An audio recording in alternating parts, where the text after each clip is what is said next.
ஆண்டவராக இயேசு கிறிஸ்துவின் நாமத்திற்கு மகிமை உண்டாகட்டும்.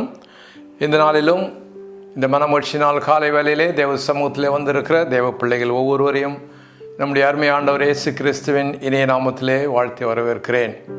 இந்த நாளிலும் கூட நாம் ஒரு திருச்சபையாக தேவ மக்களாக தேவ சமூகத்திலே கர்த்தரை ஆராதிக்கும்படியாக நாம் கூடி வந்திருக்கிறோம்.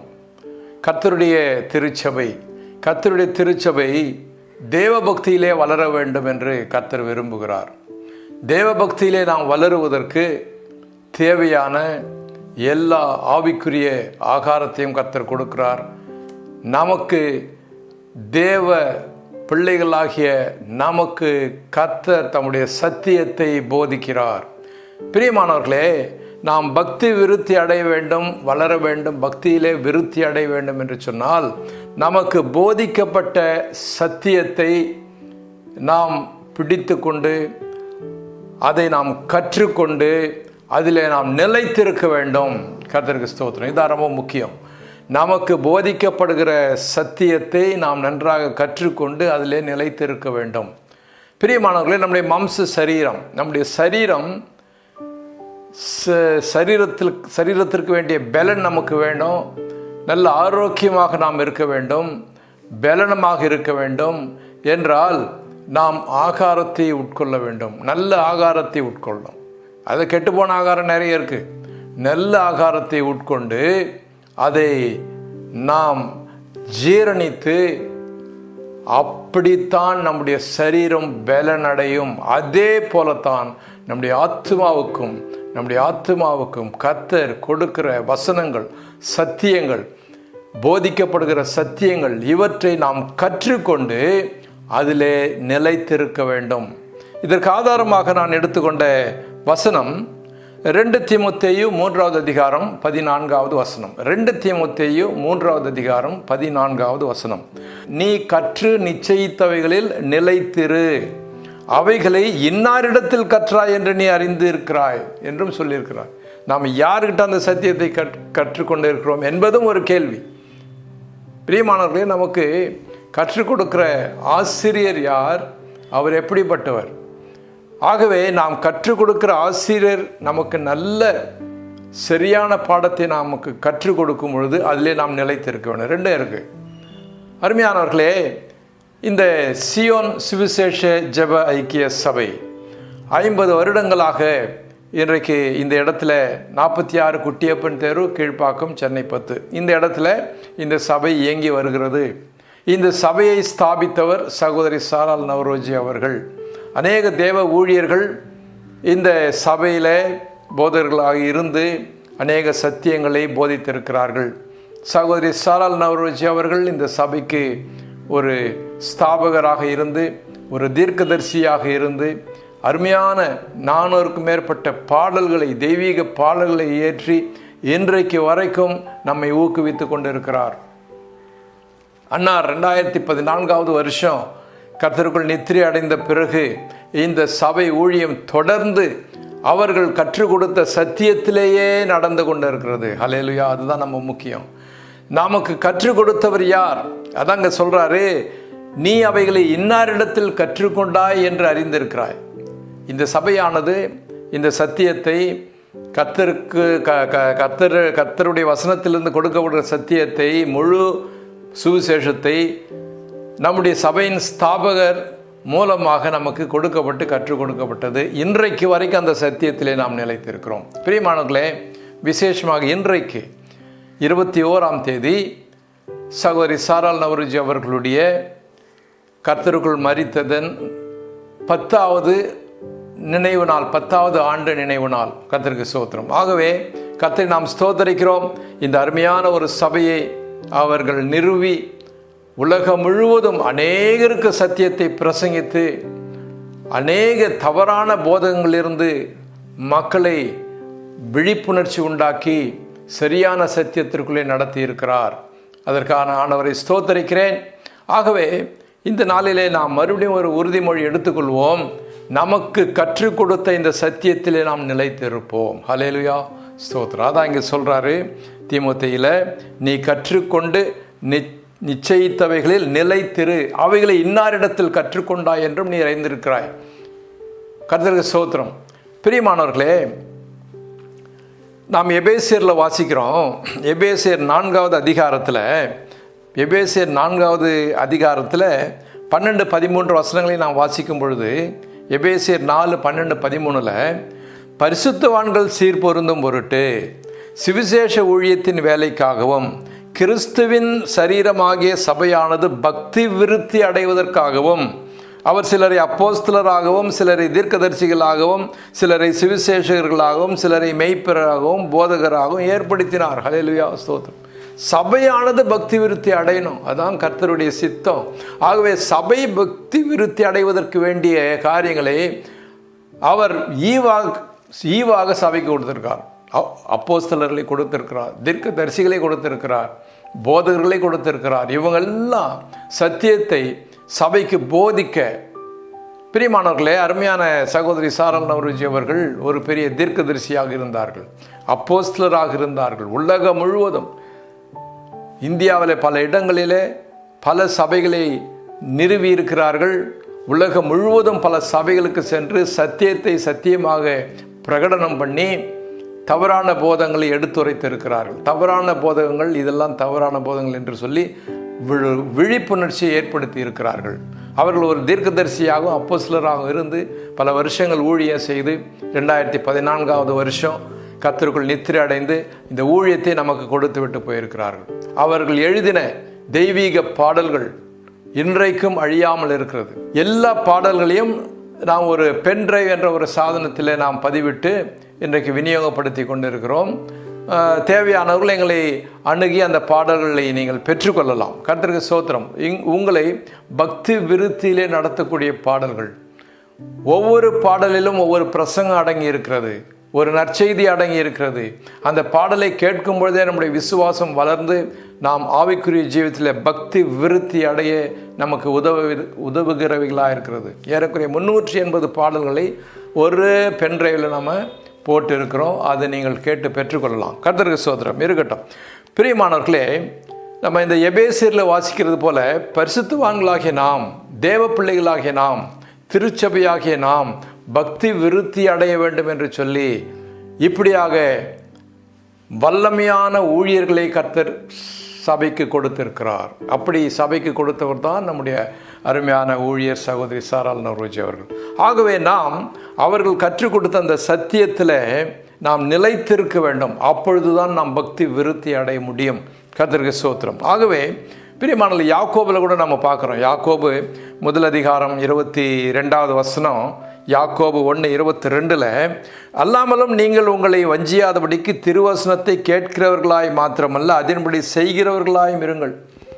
இன்றைக்கு நாம் சொல்கிறோம், அருமையான ஊழியர் சகோதரி சாரால் நவரோஜி அவர்கள் இருந்தார்கள், சத்தியத்தை போதித்தார்கள் என்றெல்லாம் அவர்களை குறித்து சாட்சி சொல்கிறோம், நல்லது.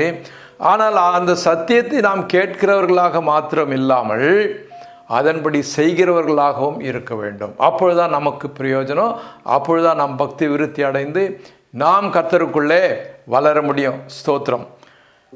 பிரியமானவர்களே, வல்லமையான தேவ ஊழியர்கள் நமக்கு கொடுத்ததான இந்த சத்தியத்தில் நாம் நிலைத்திருக்கும் பொழுது, அதே நேரத்தில் கள்ள போதகங்கள், தவறான உபதேசங்கள், இவற்றுக்கும் நாம் விழிப்பாக இருக்க வேண்டும்.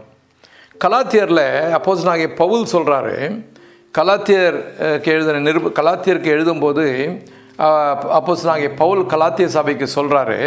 கலாத்தியர் 1வது அதிகாரம் 7-8 வசனங்கள் வாசித்து பார்க்கலாம்.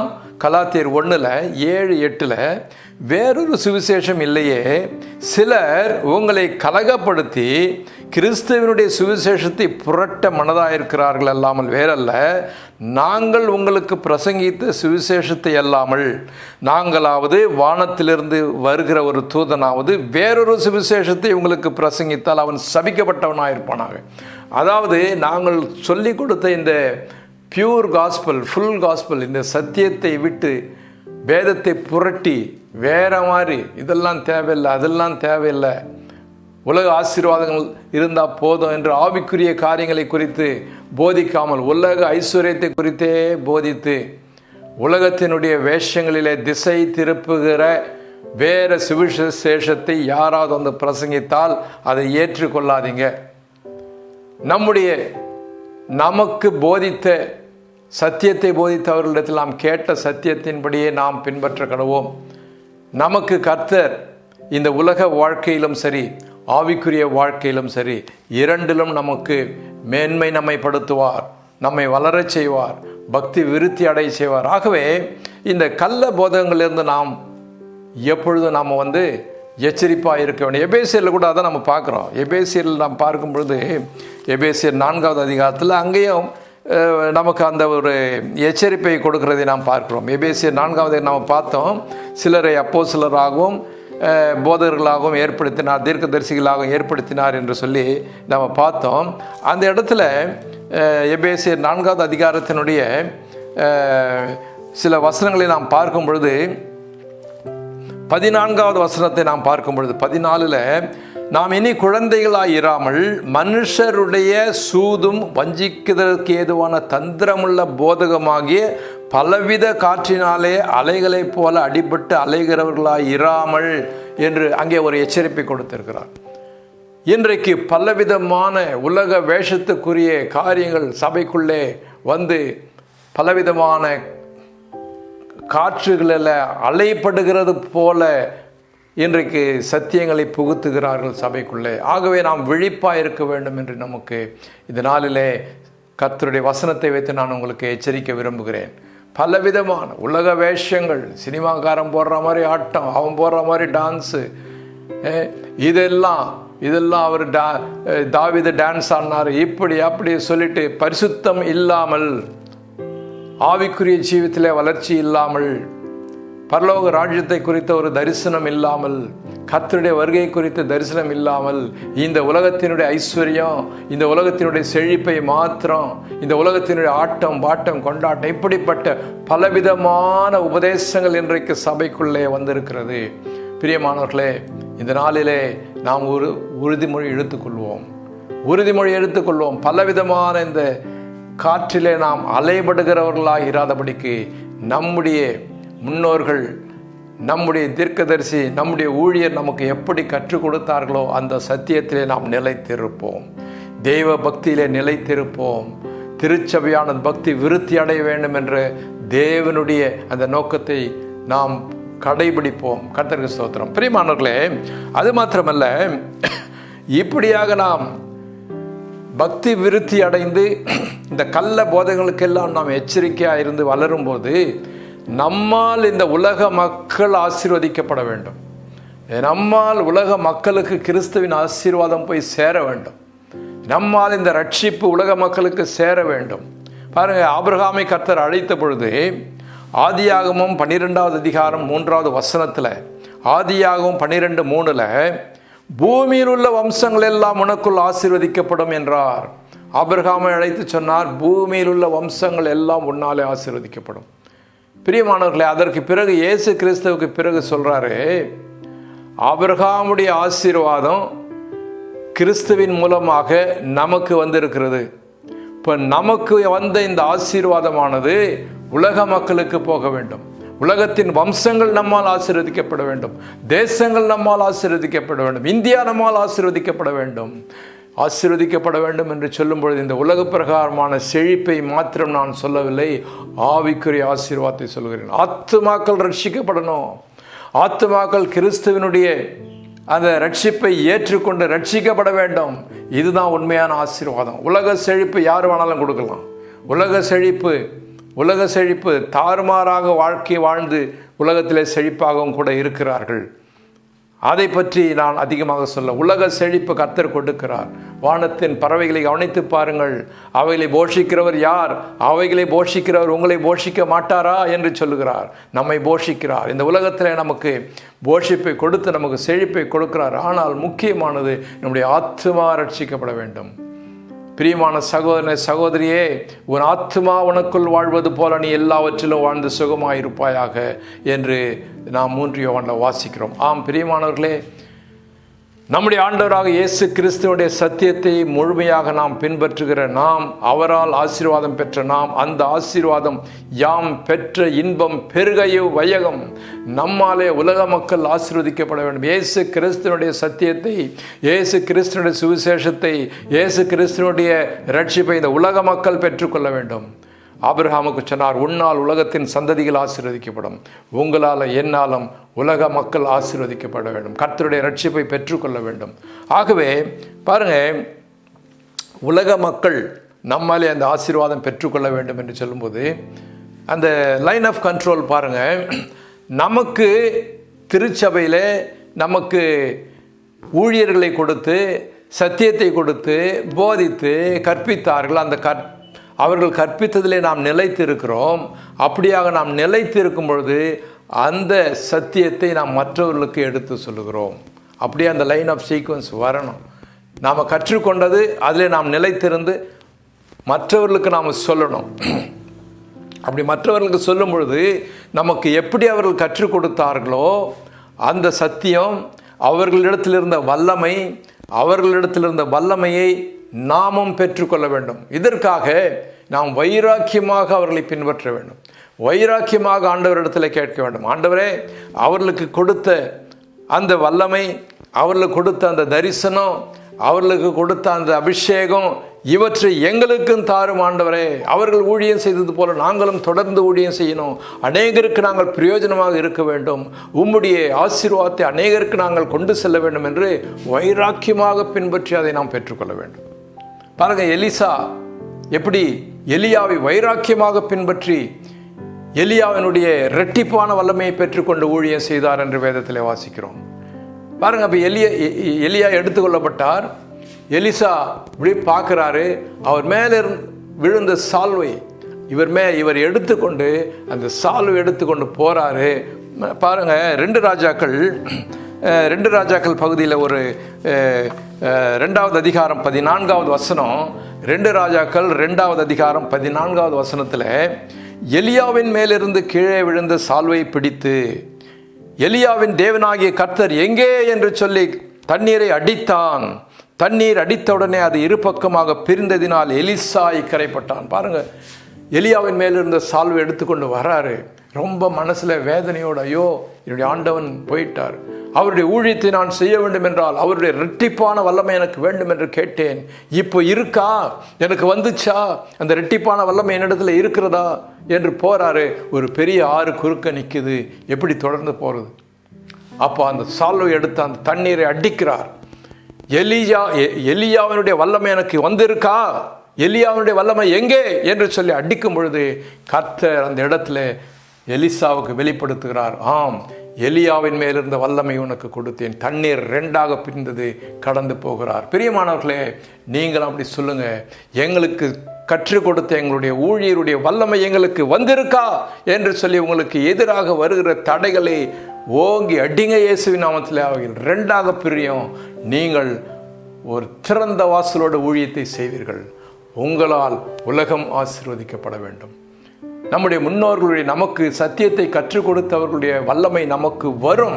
அதை நாம் வைராக்கியமாக பெற்றுக்கொள்ள வேண்டும். எலிசா எப்படி வைராக்கியமாக பெற்றுக்கொண்டாரோ அப்படி வைராக்கியமாக நாம் அந்த வல்லமையை பெற்றுக்கொள்ள வேண்டும்.